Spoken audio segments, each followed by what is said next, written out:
for you, but we are officially done.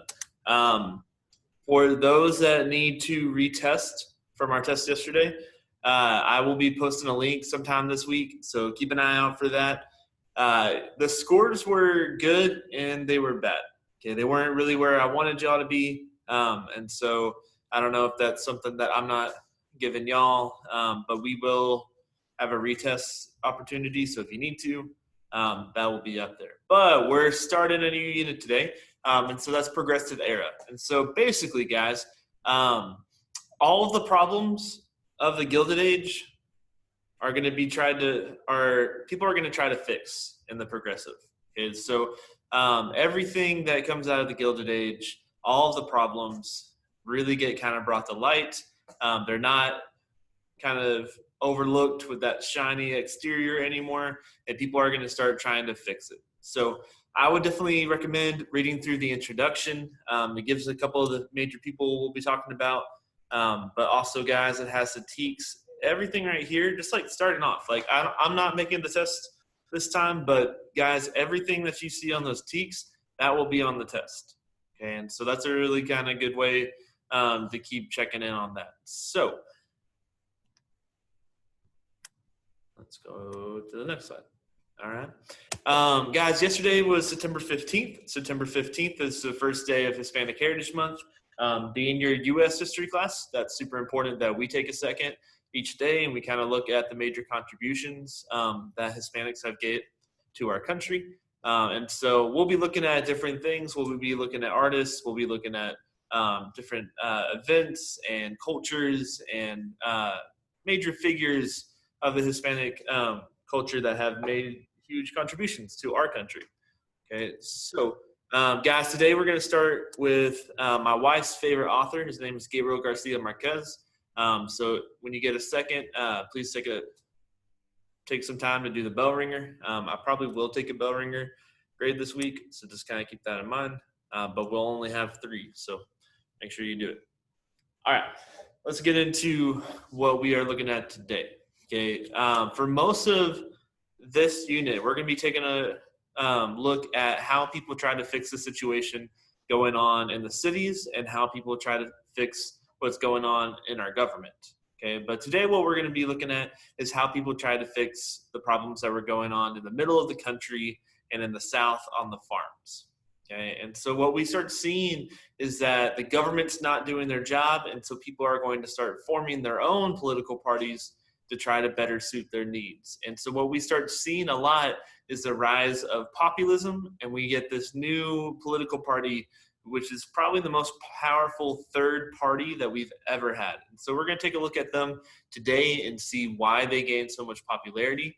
The first thing that we're going to do is we're going to watch this pretty short video on populism, because I want y'all to have a pretty good understanding of what populism is, and then we'll start looking at some primary sources.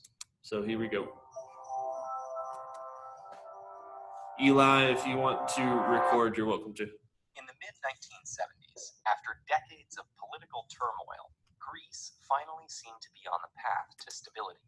With the introduction of a new constitution and negotiations underway to enter European institutions, many analysts expected Greek politics to follow the pattern of the larger Western world.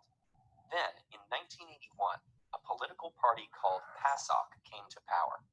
Its charismatic leader, Andreas Papandreou, railed against the new constitution and accused those in power of national betrayal.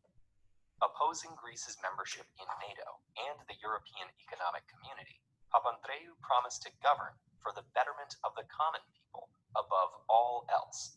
He famously declared, "There are no institutions, only the people exist." Papandreou's rise to power isn't a unique story. In many democratic countries around the world, charismatic leaders vilify political opponents, disparage institutions, and claim the mantle of the people. Eli, I'll post this Some after. critics label this approach as authoritarian No or worries, fascist, I'll post this later. and many argue that these leaders are using emotions to manipulate and deceive voters. But whether or not this style of politics is ethical, it's certainly democratic, and it goes by the name of populism. The term populism has been around since ancient Rome and has its roots in the Latin word populus, meaning the people. But since then, populism has been used to describe dozens of political movements, often with counterintuitive and sometimes contradictory goals. Populist movements have rebelled against monarchies, monopolies, and a wide variety of powerful institutions. It's not possible to cover the full history of this term here. Instead, we're focusing on one specific type of populism, the kind that describes Papandreou's administration and numerous other governments over the last 70 years, modern populism. But to understand how political theorists define this phenomenon, we first need to explore what it's responding to. In the aftermath of World War II, many countries wanted to move away from totalitarian ideologies. They sought a new political system that prioritized individual and social rights, aimed at political consensus, and respected the rule of law. As a result, most Western nations adopted a long-standing form of government called liberal democracy. In this context, liberal doesn't refer to any political party, but rather a type of democracy that has three essential components. First, liberal democracies accept that society is full of many, often cross-cutting divisions that generate conflict. Second, it requires that society's many factions seek common ground across those divisions. Finally, liberal democracies rely on the rule of law and the protection of minority rights, as specified in constitutions and legal statutes. Taken together, these ideals propose that tolerance and institutions that protect us from intolerance are the bedrock of a functional and diverse democratic society. Liberal democracies helped bring stability to the nations that adopted them, but like any system of government, they didn't solve everything. Among other issues, an ever-increasing wealth gap led to underserved communities who distrusted both their wealthy neighbors and their political leaders. In some cases, political corruption further damaged the public's trust. Growing suspicion and resentment around these politicians primed citizens to look for a new kind of leader, who would challenge established institutions and put the needs of the people first. In many ways, this reaction highlights democracy in action. If the majority of a population feels their interests are underrepresented, they can elect leaders to change that using existing democratic systems. But this is where assertive, modern populist candidates can subvert democracy. Modern populists identify themselves as embodying the will of the people, and they place those interests above the institutions that protect individual and social rights. Modern populists argue these institutions are run by a self-serving ruling minority who seek to control the vast majority of virtuous common people. As a result, politics is no longer about seeking compromise and consensus through tolerant democratic institutions. Instead, these leaders seek to overturn what they see as a broken system. This means that where a liberal democracy has the utmost respect for institutions like courtrooms, free press, and national constitutions, modern populists disparage any establishment that disagrees with the so-called common will. Modern populist parties have arisen in many places, but the leaders of these movements are remarkably similar. They're often charismatic individuals who identify themselves as embodying the will of the people. They make exorbitant promises to their supporters while casting their opponents as traitors, actively undermining the country. But whether these politicians are sincere believers or manipulative opportunists, the dynamics they unleash can be profoundly destabilizing for liberal democracy. Even when modern populist leaders don't follow through with their most extreme promises, their impact on political discourse, the rule of law, and public trust can long outlast their time in office. How well do you understand? Okay. So, guys, we're going to have a populism movement start popping up in the United States. So let's take a second to check that out. Okay, everybody can see my screen. Let's just make sure. Nope. There we go. Just got to think about it. Okay. So let's just talk about farmers real quick. Okay. Most of what we talked about in the Gilded Age had to deal with the cities, but let's talk about what's going on mainly in the Midwest. So when I talk Midwest, I'm talking Kansas, Nebraska, South Dakota, Missouri, kind of those places in the center of the country. Okay. And it is super difficult to farm out there. It is very windy. It's very cold. It's very hot. They don't get a lot of rain. They get a lot of rain. They get a lot of tornadoes. It's really difficult to farm out there. Okay. And if you are able to actually raise crops all the way to fruition, then you have to sell them. And that's the problem, right? Is that a lot of these farmers had trouble growing the crops, and so they had to buy more seeds, and because of that, they had to borrow from the bank, right? They had to take a loan. Or, okay, in order to sell their products, they had to put it on a train, and they had to send that somewhere. And so what happens is the railroad companies know that the farmers have no choice but to use their railroads, right? And so they just charge them huge prices, okay? Just like extremely high prices. And it really kind of bankrupts the farmers. The farmers have to keep taking out more loans and more loans. And the Gilded Age is a crazy time. And so the economy is pretty crazy. And so the price for crops goes up and down, and farmers are not very well protected. And so a lot of them end up foreclosing on their houses because they can't pay those loans, and these banks are just getting wealthier and wealthier, and the railroad companies are just raking in the cash. And so these farmers are begging the government to help them out, begging the government to step in and protect farmers' interests, and the government does not. Okay, the government does not. And so what they decide to do is they decide, you know what, let's stand up for ourselves. One of the last things that we talked about in the Gilded Age was labor unions. And we talked about how these workers in these factories started joining together in order to create more power for themselves, right? To gain the rights that they deserved. And so farmers kind of do the same thing. They start organizing. And one of the first things that they do is they start forming these granges, okay? And so these are our very early farmers unions, and they were actually pretty successful. They got about 4 governors elected in the South. They got about 44 congressmen elected. And so as they got more popular and popular, okay, eventually all of those different granges decide, you know what, we do even better if we came together as a political party. And so in 1890, all these farmers gather to have a convention. Okay, and they decide that they are going to fight for 3 things. Okay, they're going to fight for 3 things. The first thing that they wanted was for the government to take control of the railroads. They did not want railroads being in the hands of private citizens because they were being charged so much to use them. They thought the government could take them over and set a fair price. So that's number 1, right? Number 2 was they wanted an income tax. Okay, they wanted for these people that were making millions, if not billions of dollars off of them having to use the railroads, they wanted them to be taxed. And so some of that money went back into the country. Okay. Before this, we do not have an income tax.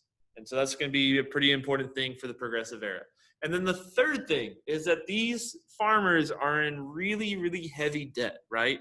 And so what they want to do is try to lower the amount of debt that they have. And the solution that they came up with was to add silver to the gold supply. Okay. This is kind of a strange concept, but you have to kind of think that for every dollar that you have, okay, there is technically that value of gold that is held in the U.S. Treasury. So technically every dollar is really a piece of gold, and that's why it's valuable. Because if not, it would just be paper and linen, right? And so what they wanted to do was add silver, which is a lesser precious metal. And so what that does is it makes the dollar less valuable. And so if the dollar is less valuable, then their debts are smaller too. Okay, it increases the money supply. And so the farmers thought that was a really good solution. Okay, and so in 1891, the Populist Party is founded. In 1892, they nominate James B. Weaver as their candidate, And he goes into the election alongside the Democratic candidate Cleveland and the Republican Benjamin Harrison. Okay. As you can see, it looks like they didn't do a great job, right? If we look over here, they got 5% of the electoral vote. They got 9% of the popular vote. And that doesn't look like it's a great job, but this is a third party, y'all. This was unheard of before the Populist Party. This is unheard of today. Okay. Third parties do not do this well. Okay. They actually won several states, as you can see. And so they lose, but they learn a lot, right? And they gain a lot more popularity. It's strange because they lose, right? But they actually gain more power because people see that they have some success. They are actually kind of a player in the political game. And so they have another convention. And at this convention in 1896, they make the decision, instead of nominating their own candidate, they realize that they would be more effective and more powerful if they threw their support behind one of the Democrats or the Republicans candidates. And so they decided to actually back the Democratic candidate, William Jennings Bryan. And William Jennings Bryan was not a populist, but he supported some of their policies. And the one that mattered the most to them was that silver policy. William Jennings Bryan supported adding silver to the gold supply. And so they decided to throw their support behind William Jennings Bryan. Okay, William McKinley was the direct opposite. He was a big supporter of big business, definitely was against the adding of silver. So unfortunately for the populists, okay, in the 1896 election, they lose. But look at how much they gain, right? So it is with the Democrats, but look at how the Populist Party swings the West to the Democrat side, right? Okay, they win pretty much the entire West. But the Republicans won the North, and that's where the majority of the population lived at the time, and so they win an overwhelming amount of the electoral vote. Okay, but this is really our question for today, right? This is our central historical question, is how did the populist leaders appeal to the people? How are they gaining popularity? How did they gain power? Okay, the way we're going to do that is we're going to look at two primary sources. Okay. Let's go back.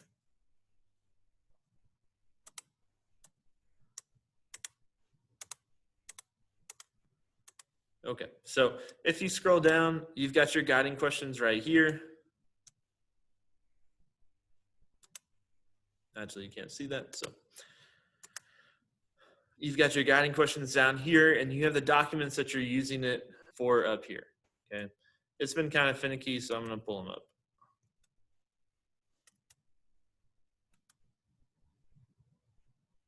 Okay, so guys, I'm going to do document A with you, and then your assignment today is to read document B and answer the 6 questions that I have for y'all. Okay, but I'm going to do document A because I want you to kind of see the way that I think and the way that I break down primary sources in a historical analysis manner. Okay, so I've done some of these in the past. Okay, but once again, I'm going to go through this just so we're all on the same page. And so when I sit down and I'm reading a historical document, okay, the first thing that I'm going to do is I'm not going to read the top. I'm going to scroll down to the source. Okay, and it's weird, right? I'm going to read the bottom before I read the top. That doesn't make any sense. But the source has so much information, okay, that it's really important to read it so you get some type of perspective before you actually start reading the actual words in the document. Okay, so the source. The first thing tells me a whole lot. It makes me start asking a whole lot of questions in my head. Okay, it tells me that the source is a speech. And that makes me kind of wonder, what is a speech good for? Why do people do speeches? Okay, and that gives me, when I'm thinking that and I'm breaking it down, I think about maybe 2 categories, right? You do a speech to either inform people. So maybe this person is giving a speech to inform people about the Populist Party. Or 2, okay, maybe this person is giving the speech to convince people to go to their side. Maybe this person is going to convince people to join the Populist Party. Okay, I find out that this is actually given by a woman. Okay, and this is something that you don't know, but the Populist Party was very accepting of women at the time, right? And so that's a pretty big thing because before, women were not really allowed a political voice, but the Populist Party is. However, Mary could not vote at this time. We're going to talk about that too. Okay. But I find out it's Mary Elizabeth Lease, and then I find out her audience. And that's super important too, because the audience determines everything. It determines the purpose. It determines the language that's going to be used in the speech. Okay. And I find out that this is a women's Christian temperance union. And there's a lot that I can unpack from that. So first of all, this is a group of women. So it's probably pretty important that the speaker is also a woman, because that's pretty important at this time period. I find out that they're Christian, so they are a religious group. And then I find out that they are a temperance union. And maybe I don't know what temperance means if I'm not a history teacher. Okay, maybe I don't know who Mary Elizabeth Lease is. And so maybe I decide, you know what, before I read this, I'm going to Google that term, and I'm going to Google this person just so I have some background information on these people. And then finally, I find out that this was created in 1890. And that's important because in my presentation, Mr. G said that the Populist Party was created in 1891. Okay, so this is actually a year before the creation of the Populist Party. And so maybe, before I even read the speech, maybe Mary is trying to convince people to start adopting Populist Party ideas before it's even a thing. Maybe she's trying to gain enough support, okay, to start the party. Maybe she's trying to gauge people's opinions about the party. Okay, but 1890 is important. And then before I go up to the top, okay, now every document is not going to have a vocab list, but this one does. Okay, so privatation, deprivation. Okay, you had two big words there, but deprivation is like a sacrifice. It's going without, right? To be deprived. Infamous is being well known for being bad or wicked. And then you have this term waif, or a helpless person. Okay, so now that I have my vocab and I know that's what I need to be looking for, I'm going to go up to the top. And I'm just going to break these down paragraph by paragraph, okay? So, first paragraph, the mightiest movement the world has known in 2,000 years, or actually, before, you see, I skipped over my own thing, right? So, before I started reading, and then I'm like, hey, there's an introduction. I probably need to read that because that's going to have some information. Okay, Mary Elizabeth Lease was a famous speaker who advocated for women's suffrage and temperance. She was perhaps best known as a leader in the Populist Party, speaking on the interests of farmers and workers. This is an excerpt from a speech, okay, it's a part of a speech that she gave in 1890 to the Women's Christian Temperance Union, a women's organization against alcohol. So I just learned what temperance means, right? That temperance is going against alcohol. So these are people that are trying to ban the sale of alcohol. What that tells me, though, is that these people are already probably pretty interested in politics, because these are people that need to ban alcohol, so they need the government to do that. Okay, now I can start reading. Okay, I messed up. All right. The mightiest movement the world has known in 2,000 years is sending out the happiest message to oppressed humanity that the world has heard since John the Baptist came preaching in the wilderness that the world's Redeemer was coming to relieve the world's misery. Okay, that's a pretty big statement she just made. Okay, let's break that down. She's saying that this Populist Party message is the most important thing that people who are oppressed have heard since John the Baptist went around telling people about Jesus. That's a pretty big thing to say to a religious group, right? And so let's take a note on that too, right? She is using a religious reference, and she's kind of taking it for granted that her audience is going to understand. And so by her taking it for granted, her not explaining what she means by John the Baptist preaching or who the Redeemer is, that makes me kind of wonder, okay, is she using religion to connect with her audience, right? Is she using the religion to kind of use those references to make a personal connection with her audience? Okay, so that should be in my head as I keep going. Let's see if she uses religion again. Okay, second paragraph. To the sterile and remote region, infested by savage beasts and still more savage men, the women of the New England states, the women of the cultured East, came with husbands, sons, and brothers to help them build up a home upon the prairies of the West. We endured hardships and dangers, hours of loneliness, fear, and sorrow. We toiled in the cabin and in the field. We helped our loved ones to make the prairie blossom. Okay, once again, language is important. She's using it in a particular way. Okay, I want to point out this very first part right here. To the sterile and remote region infested by savage beasts and still more savage men. Okay, is infested a good word? Like, is that a positive thing to say, that something is infested with something? Nope. No. Oh yeah, that's All right. What does it make you think of? something like dangerous, I guess. Say, like insects? Yeah, yeah. Right? So, or like infected, infest, like it's not a nice thing, right? And so what is she talking about when she says by savage beasts and still more savage men? What group is she referring to?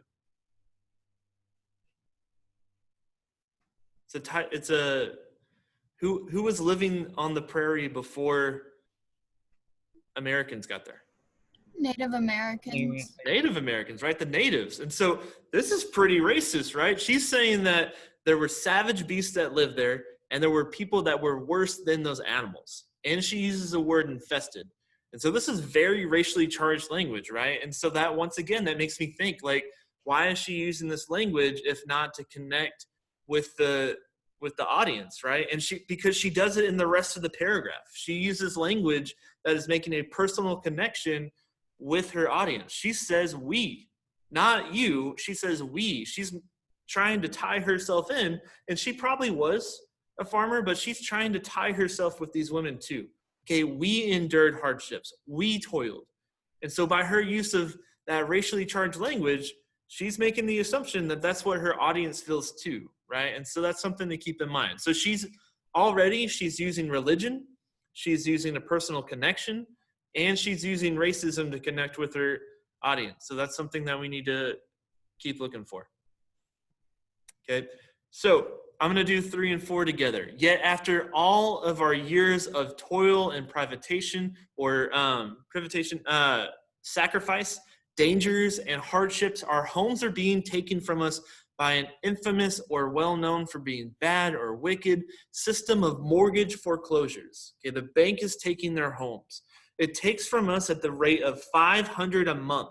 The homes that represent the best years of our life, our toil, our hopes, our happiness. How did it happen? The government siding with Wall Street broke its contracts with the people. As Senator Plum of Kansas tells us, our debts were increased while the means to pay them was decreased. No more millionaires and no more paupers or poor people. No more gold kings, silver kings, and oil kings. And no more little waste of humanity starving for a crust of bread. We shall have the golden age of which Isaiah sang and the prophets have so long foretold, when the farmers shall be prosperous and happy, dwelling under their own vine and fig tree, when the laborer shall have that for which he toils, when we shall have not a government of the people by capitalists, but a government of the people by the people. But a government of the people by the people. And that's super important right there. So let's break this down. Okay. I want to go back, though, to the video. Okay, the video talked about how in populism, okay, you generally have a group of people in a democracy who, when there is a difference in wealth, right, in the very rich and the very poor, they start getting frustrated because they feel like the system does not have their interests at heart. And then that gap and that frustration is made worse when there is political corruption. And that is the perfect example of the Gilded Age, right? We have these millionaires and these billionaires, and then we have these immigrants working in the factories, or we have these farmers trying to survive in the Midwest. Okay? But what a populist leader does is they play on those problems. Okay? They identify an enemy, they blame the government, and then they present a wild solution, right? They promise something so amazing that it's too irresistible, right? And that's a pretty good formula for a populist leader. So let's take a look at what Mary does, right? Mary says that the problem is that farmers can't support themselves and the bank is taking their stuff. So the bank is the enemy, okay? But if the bank is the enemy, then the government is the traitor.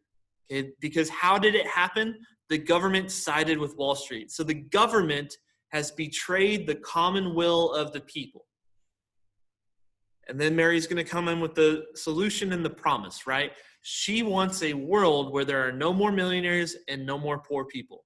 Okay, and she even makes a reference right here, I want to point out, to Rockefeller. Okay, she's saying oil. Rockefeller's all about oil.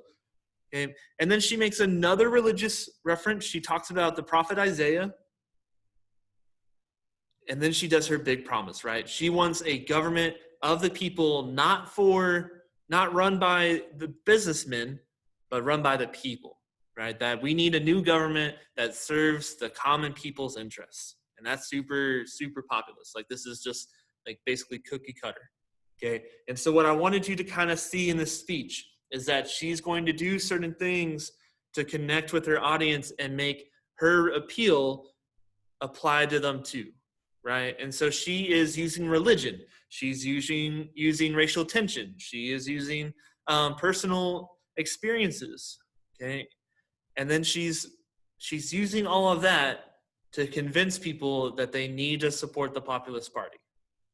Okay, now this is what pretty much any politician does, but I want you to start seeing what they are doing specifically in order to kind of help out what they say is the common people. So what we are going to do now, guys, is you're going to read the second one by yourself. It is definitely much shorter. Okay, this one is going to come from William Jennings Bryan, okay, that candidate that the Populists backed. Okay, make sure you read the source first and then come up and read through. You have 6 questions. Okay, you have 6 questions, and that is the only thing I have for y'all today. Okay, I will be on the Zoom.